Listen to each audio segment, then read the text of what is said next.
Hello, students. Now, I've already done Ode to a Nightingale with you, and this was an important poem because it had autobiographical echoes, and you got to know about the poet's life, the challenges that he faced in his personal life, in his love life, and how he was suffering from tuberculosis and how he had lost his brother to this disease. So, autumn from that point of view becomes important because autumn is the season when the leaves turn from green to orange and yellow and brown, and then finally they fall. So, autumn is a season that is representative of approaching death because winter symbolizes death.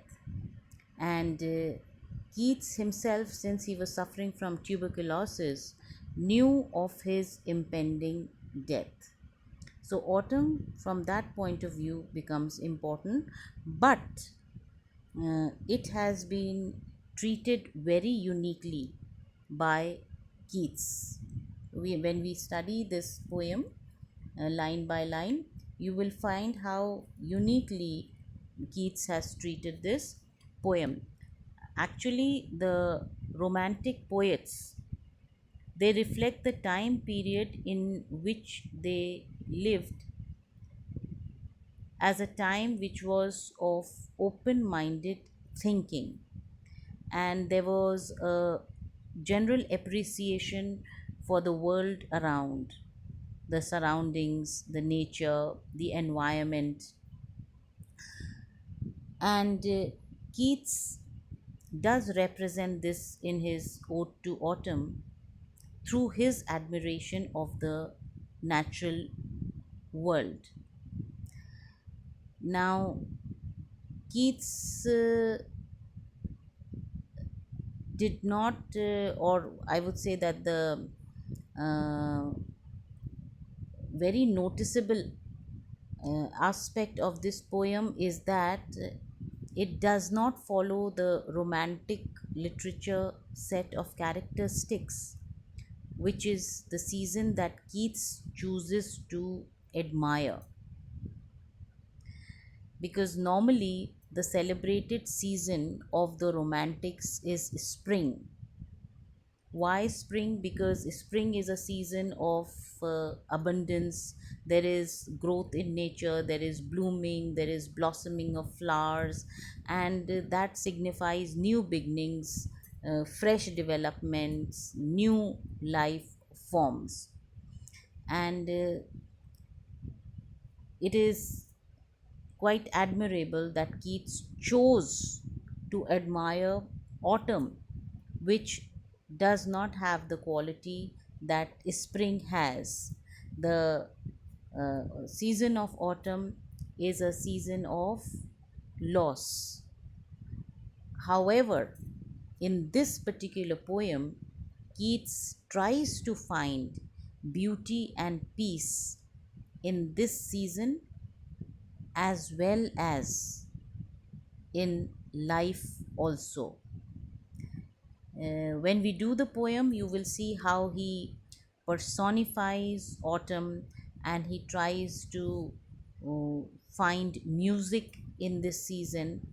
And the highlight that he tries to make in this poem is that everything or all things come to an end, but that should not depress a person because one should try to look for true beauty that is in life. And I'm reminded here of a very famous quote by John Keats where he says, "A thing of beauty is a joy forever." I think you must be familiar with this. So he was all for beauty and appreciation of beauty in nature. Now, the structure of the poem is that it has three stanzas of 11 lines each, and the first 4 lines of each stanza follow the rhyme scheme of A B A B, and the following lines in the first stanza are the 7 lines which follow the rhyme scheme of C D E D C C E, and in the final 2 stanzas C D E C D D E form. About the themes: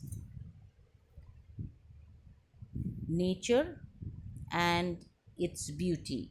That's an important theme that Keats has dealt time and again, and it is very similar to the one that we did in Ode to a Nightingale, because nature is a major influence in this poem as well.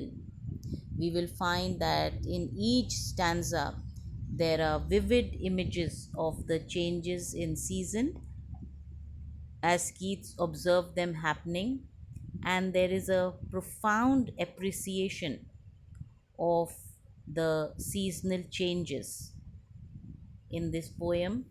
And Keats has tried to reveal that beauty never dies, it transcends everything.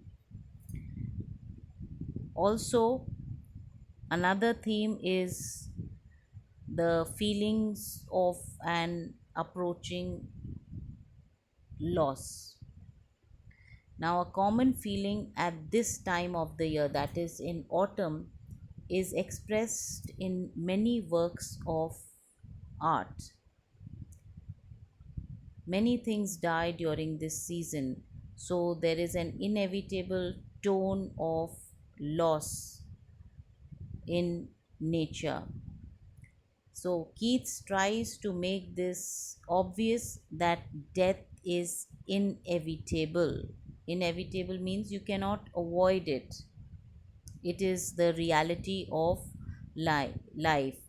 So, in other words, what he's trying to say is that living things should be appreciated because you never know how long it will last. So, one must appreciate the beauty of nature while you are alive to realize it. The fact that he chose autumn to write an ode emphasizes his thoughts on his own impending death, because autumn is a time of death and change for nature. It is a part of the cycle that is most beautiful when everything is bare and life gets a chance to start over. So, this was a kind of a background to the Ode to Autumn, and we will continue the poem in my next lecture.